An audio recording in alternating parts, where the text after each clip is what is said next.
Olá, meu nome é Katsuhiro, professor de Física do Turma Ita, no Polied de São Paulo, e hoje, neste vídeo, eu vou ajudar você com a questãozinha do simulado que você deve ter feito e agora imagino que esteja corrigindo.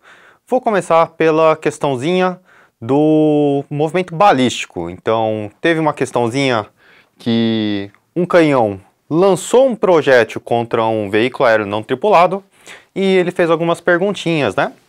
Quero dar então uma lida no enunciado e depois ver qual que é a física por trás desta questão.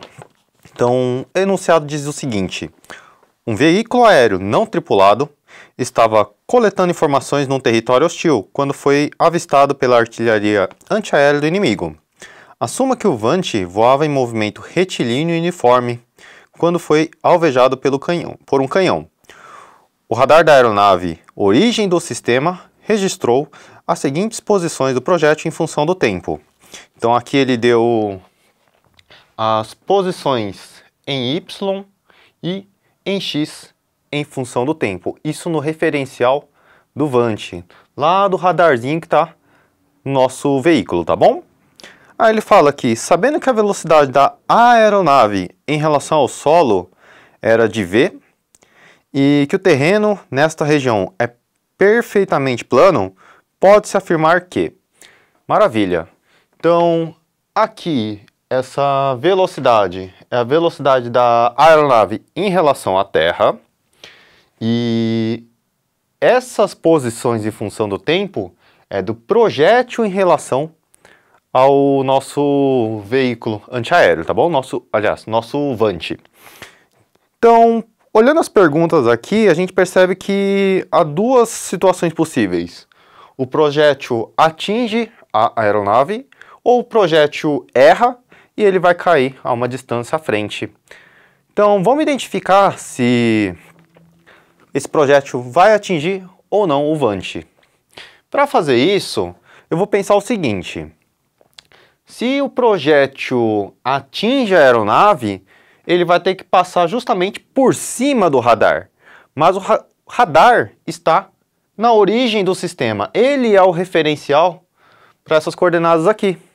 Então, basta eu testar se esse projétil passa pela posição 0, 0 no referencial do radar. Vamos fazer isso?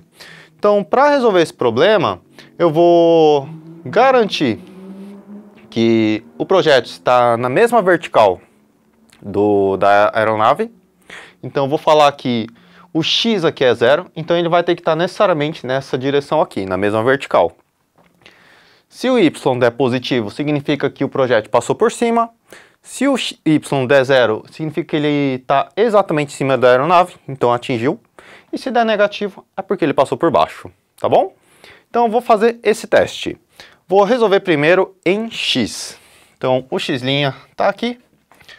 Vou falar que X' é igual a 0.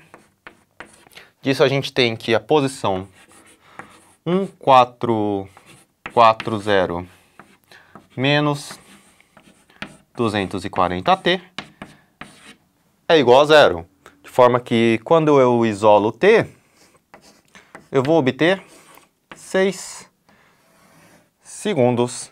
Significa que 6 segundos após o instante inicial, o projétil está na mesma vertical da nossa aeronave. Agora eu preciso verificar se o projétil vai estar na mesma altura também. Para isso eu vou substituir em Y', só que agora com o instante t igual a 6 segundos. Vamos lá? Então temos o seguinte. Em Y', a gente tem que a equação é menos 150 metros mais 70. O t eu já vou substituir o t que a gente acabou de encontrar. Finalmente, menos 5 t ao quadrado. Então aqui 6 ao quadrado, correto? Então aqui a gente vai obter y' é menos 150 mais Aqui eu vou colocar o 6 em evidência, só para facilitar as nossas contas, de forma que a gente tem 70 menos 6 vezes 5, 30. Então, finalmente, a gente tem 40 vezes 6, 240. 240 menos 150, 90 metros. Isso significa que o projétil passou 90 metros acima do Vant. Ele errou. E errou bastante, né? Então, a gente já garante que algumas alternativas são erradas. Então, a alternativa A e a B, que afirmam que o projétil atingirá, a gente já garante que está errado. Então, a gente vai para a segunda parte da questão. Precisamos identificar qual que é a distância que esse projétil vai cair nesse solo. Perceba que a gente tem um lançamento que é parabólico aqui. E ele vai ser simétrico, justamente porque ele saiu da altura e vai cair exatamente na mesma altura. Ele tem que cair na mesma altura porque é um terreno plano, correto? Então, primeiro, para a gente descobrir qual que é o alcance, eu preciso descobrir qual que é a velocidade do projétil em relação à Terra. E para eu ir para o referencial da Terra, eu preciso fazer uma mudança de referencial. Beleza. Então, mudança de referencial, eu vou falar o seguinte, que a velocidade do projétil é a velocidade do projétil em relação à aeronave, mais a velocidade da aeronave. Beleza? Velocidade da aeronave a gente já tem. Velocidade do projétil em relação à aeronave a gente não tem, mas a gente consegue descobrir. Pensa o seguinte, em y', ele me deu uma equação horária, que é uma equação ao quadrado, é uma equação do segundo grau. Equação do segundo grau no tempo significa que é um movimento uniformemente variado, certo? Então, vou pensar aqui. Se o y' é igual a menos 150,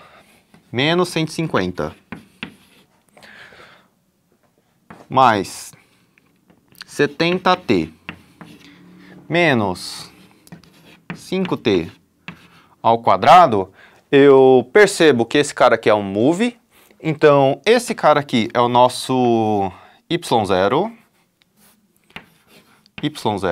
esse cara aqui é o nosso v0y, e esse cara aqui é o nosso aceleração dividido por 2. Faz sentido. Se o objeto está em um lançamento parabólico, só tem a gravidade atuando. Então a gravidade aqui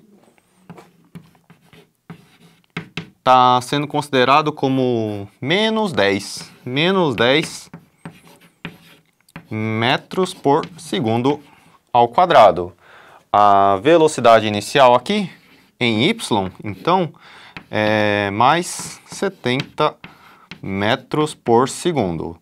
E, finalmente, eu consigo verificar que na horizontal ele está em movimento uniforme. A gente tem uma função afim em relação ao tempo, uma função do primeiro grau em relação ao tempo. Então, eu tenho que x' é igual a 1,440 menos 240t. Significa que esse carinha aqui seria o nosso x0. E esse valor menos 240 é justamente a velocidade em x, igual a menos 240 metros por segundo. Então, finalmente, eu consigo descobrir aqui a nossa velocidade inicial. Por quê? Eu acabei de descobrir quem que é a velocidade do projétil em relação à aeronave. Então, a velocidade do projétil em relação à aeronave vai ser o seguinte. Em x deu menos 240 E em y, a gente sabe que é velocidade inicial mais aceleração vezes o tempo. Mas quando eu estou preocupado com lançamento balístico, quando eu quero saber qual é o alcance, basta para mim as informações da velocidade no instante inicial. Então vai ser justamente o v0y que eu vou me preocupar. Então tá aqui, 70 mais 70, tudo no sistema internacional, metros por segundo, correto? Maravilha! Agora sim consigo substituir nessa equaçãozinha. Vamos lá. Então tenho velocidade do projétil. Velocidade do projétil vai ficar da seguinte maneira. Velocidade do projétil em relação à aeronave, acabei de obter aqui, menos 240 mais 70 mais a velocidade da aeronave. Velocidade da aeronave foi dado lá no comecinho, 60 na horizontal, 80 na vertical. Soma de vetores, basta somar x com x, y com y. Finalmente temos velocidade do projétil, velocidade inicial, dá menos 180 e 150 metros por segundo. Muito bem, estamos quase no final da questão. Como é que agora eu descubro o alcance de um projétil? Então, nesse caso aqui, a gente tem uma parábola, correto? E essa parábola aqui, ela é simétrica. É importante essa informação aqui pra gente. O fato dela ser simétrica. Porque se ela é simétrica, fica muito mais fácil da gente obter o alcance. Por quê? Se o lançamento é simétrico, eu sei que o tempo de subida é igual ao tempo de descida.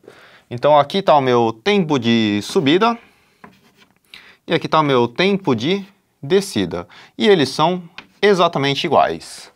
Só que como é que eu descubro o tempo de subida? O tempo de subida é justamente o tempo necessário para que a velocidade vertical aqui em cima seja nula. Lá em cima a velocidade vertical é nula. Então vou usar essa informação. Vou falar que na subida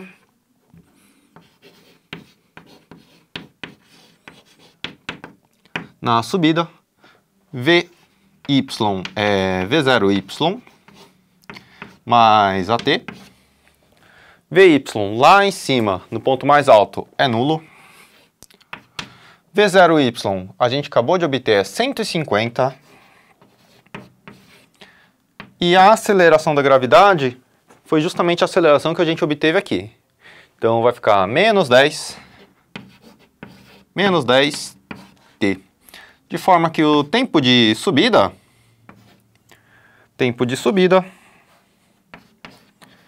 vai ser 15 segundos. Se eu tenho que o tempo de subida foi de 15 segundos e o tempo de subida é igual ao tempo de descida, o tempo do lançamento, que eu vou chamar de TL, tempo do lançamento, é igual a 2 vezes o tempo de subida, que é igual a 30 segundos. Se eu sei o quanto tempo ele ficou no ar e eu sei qual que é a velocidade horizontal dele, eu consigo descobrir quão longe ele conseguiu avançar, correto? Então vamos finalmente para a equação final. Então vou falar que o alcance é igual a V0x, ou Vx, nesse caso é velocidade uniforme, vezes o tempo do lançamento. Como eu estou preocupado com distância, então o alcance é uma distância, eu não vou me preocupar com o sinal do menos 180, tá bom? Já vou pensar em módulo. Então aqui já vou pensar em módulo. De forma que finalmente eu tenho 180 vezes 30. Então nosso alcance final vai dar 5.040 400 metros. Tá aqui a respostinha final. Uma questão bem complexa e bastante inteligente. Espero ter te ajudado e acompanhe nos próximos vídeos também para continuar estudando, continuar aprendendo mais com a gente, tá bom? Até a próxima!